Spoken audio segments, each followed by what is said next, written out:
It is my pleasure to welcome you on behalf of the Institute of Regional and International Studies, or IRIS, to the Sulaimani Forum.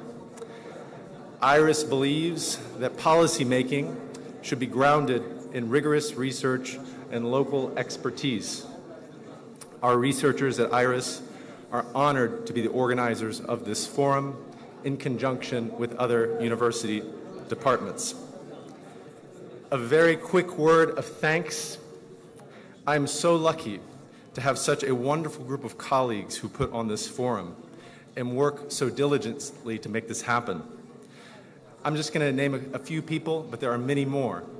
Banu Omar, Adnan Sadiq, Karam Robel, Ranj Saraj, Helkut Galib, but no one, and all of you know this, has put in more work than one person, which is Shivan Nejam. He is here. Please give him a round of applause.